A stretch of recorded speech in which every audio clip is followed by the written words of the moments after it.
Well, good afternoon, La Crosse. We're so honored to be here with you today, and I want to begin with gratitude for each of you that are in attendance, because we know you're here because you support this country, you support the working families of this country, and you support companies like Mid-City Steel. I also want to give a shout out to the incredible team, the tough job team right behind me over here. You guys.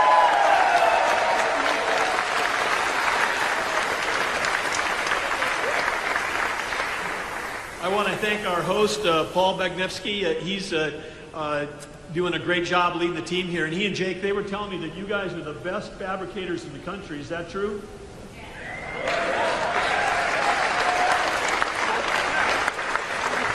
Classic Midwest. You're the best in the country. And then they nod like this. Yep. I'm from North Dakota. I get that whole thing, like where people are they're the most talented in the world, but they're also super humble. But what a fantastic group to be here. Great to be back in Wisconsin. I grew up in a town of 300 people in North Dakota, about 6.5 hours northwest of here. So great coming south, where it's nice and warm in the wintertime, here to Wisconsin. But I had aunt and uncle that lived in Ripon. I had cousins that are still living up in Bayfield. Beautiful state we have here. And because La Crosse is right on the border of Minnesota, I grew up not far in this little town, not far from the other border of Minnesota, on the other side, on the Red River, not the Mississippi River. So I have to ask, I know this is a dangerous question, but are there any Vikings fans in this entire room? Okay, all right, okay. I was talking to JD backstage, and I said, I think I may be able to get 2 or 3 hands. Courageous Vikings fans. Those of us that have been traumatized by 4 Super Bowl losses. Unlike you Packer fans, win. All you guys just winning.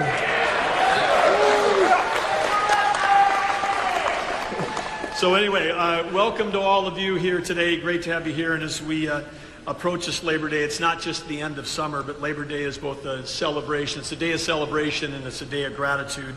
And it's a day of gratitude for the enduring dignity of work. And I know that whether you're in the audience or on the stage behind me, it's an honor to be here with all of you. The Wisconsin steel workers that are here, that are fabricating and forging America's strength and helping America's return to greatness, which is what we're doing under President Trump and Vice President Vance's leadership. We have a president, of course, right now who's truly amazing. What's been accomplished in the last 7 months has never happened before in any administration at the pace and the importance of the work that's being done. But one thing I do know, we talked about this at the cabinet meeting on Tuesday, but President Trump just actually deeply respects the American worker. He respects the words "made in America," and he's fighting like no one has ever fought before to make sure that we have that. And whether it's here in Wisconsin or across the country, whether it's farmers or the fabricators, whether it's people that run restaurants or people that are ranchers, truck drivers or auto workers, whether you're in law enforcement, first responders, the people that build, that move, that feed and protect, and those that serve in the military, that defend our country, they have the deepest respect of President Trump and Vice President Vance. And because when you care deeply, then you start doing things like protecting and rebalancing world trade. You do things like making sure that we're passing laws that support working families. And we're here to talk about that today because President Trump and Vice President Vance are putting America on a fast track to a new golden age.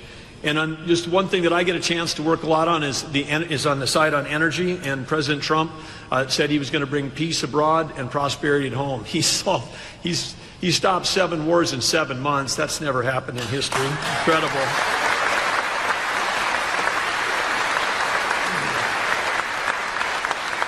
Just incredible. And he set out that he didn't just want energy independence, he wanted energy dominance, President Trump did, because with energy dominance, that means we can sell energy to our friends and allies as opposed to them having to buy it from our adversaries. When they buy energy from our adversaries, that's what they were using to fund those wars against our friends and allies. So he understands that energy is at the core of peace abroad. He also understands that low-priced, affordable, reliable energy is the key to our economy here at home. And he's done everything he can to break the back of inflation and having abundant energy here in America, and he's doing that. And one of the things, he's not only doing that with oil and gas, but he's bringing back the coal industry. And a lot of people don't understand. We were sitting here in this fabulous place where we fabricate these amazing things like this pedestrian bridge to my left here that these guys are building. Complicated, high-quality stuff. And by the way, I should tell you guys, Paul and Jake told me that the shop is always this clean, right? It's like every day. You could come in there every day, it would look just like this, not just on days like this. But these guys are doing incredible work. But you need metallurgical coal. Metallurgical coal produces coke. Without coke, we don't have steel. So President Trump, we cannot shut down. If you shut down the coal industry, you not only stop affordable electricity in this country, you also shut down the steel industry. And we're bringing back the steel industry. We're bringing back the shipbuilding industry. We're bringing back manufacturing in the United States.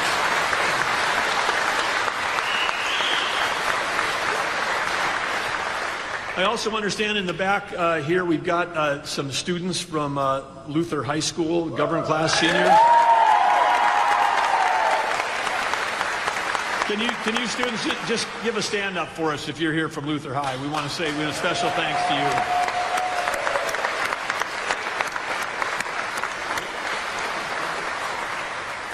There's our future right there, and I was so excited to see that your team name was the Knights, because the little town I grew up in, North Dakota, is named Arthur. We were also the Knights, and I like to stress that it was Knights with a K, not just with an N. Okay, because we had some Arthur Knights with an N too, but anyway, the Luther High School Knights. But anyway, you guys are here, government class. Appreciate you being here. Thanks to your teachers, your leaders, and others, your parents that got you here for this important day. But whether you're just out of high school or whether you're working family across Wisconsin, you can rest assured that we got a president and a vice president that are fighting every day to make sure that we've got opportunities. And for those of you that are entering, leaving high school soon, you can know this country is going to be ready to support you, whether it's college, whether it's trade school, whether it's the workforce, whether it's being an entrepreneur, like the people that started this business back in 1972, or whether it's the military. There's great careers awaiting in this country. And in the last 7 months, there have been 2.5 million jobs created under the Trump administration that are filled by people that are Americans. So.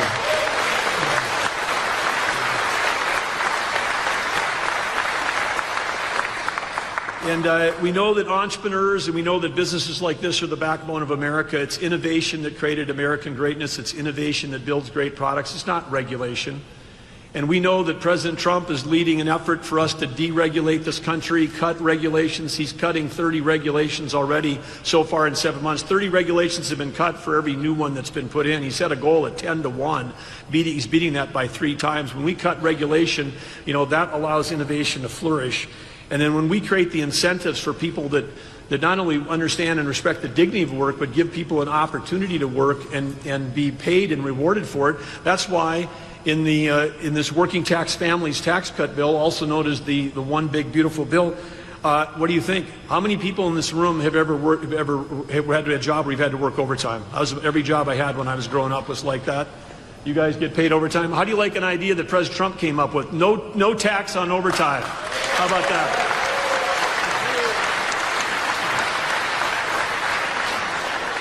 And there's 100 great things in that bill. The Vice President's going to talk about it, but I'll just mention one more. And 100% accelerated depreciation. Not everybody's an accountant, but if you can deduct the cost of buying new equipment on the day that you buy it from your income, that reduces the cost of that equipment. And Paul and Jake and his team right now, they got a $2 million drill press that's coming in here, a drill saw press, $2 million arriving this fall. It's going to help them build projects quicker, faster, more efficiently for their team. And they're doing that because they got 100% depreciation immediately. That's in the big, beautiful bill.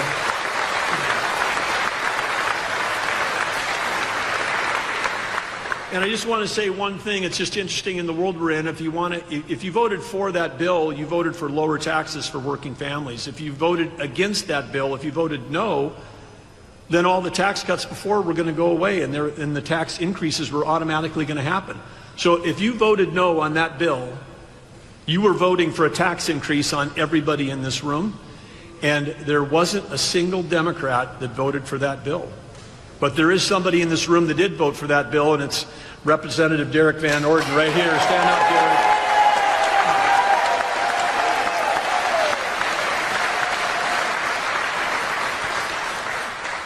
And if any of you are taking care of aging parents, any of you that know people that are seniors, I'll say that because you all look pretty young to me out there. But anyway, if you know anybody that's on Social Security, 1.1 million senior citizens in Wisconsin are now going to benefit from no taxes on Social Security. So incredible.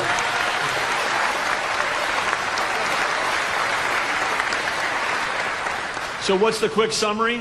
We've got lower taxes. We have far lower regulations. It's the biggest tax cut in history. Regulations are being cut by this administration like never before, allowing innovation to flourish. And then you say, okay, well, those two things are great, but what about fresh capital coming into the company? Well, with President Trump leveling the trade field and making it, getting a level playing field for America so we can sell our goods into markets that used to be closed, and for those people that are coming here, they're going to have to pay tariffs to get in. When you do that, there's trillions of dollars. A trillion is 1,000 billion.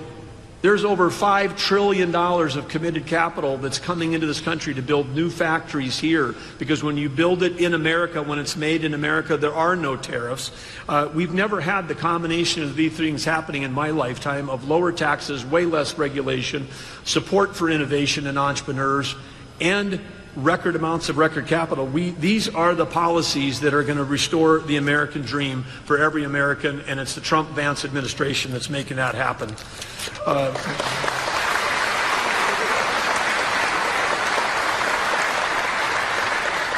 And if you're planning on driving someplace this weekend, maybe you want to, head to one of those great national places in this state, like St. Croix National Scenic Riverway, not far away from here, Apostle National Islands, up by the National Lakeshore and the Apostle Islands, up by Bayfield, where my cousins live. If you're heading to do that, guess what? You're going to be paying the lowest gas prices in many, many years this weekend. But inflation adjusted, these are the lowest gas prices in decades. And so, again, thanks to President Trump for making that happen. So, in closing, I wanted to say, one of the other action-oriented presidents we had that's can be thought about in the same sense as President Trump is Theodore Roosevelt. And Theodore Roosevelt said, far and away the best prize in life is the opportunity to work hard at work worth doing.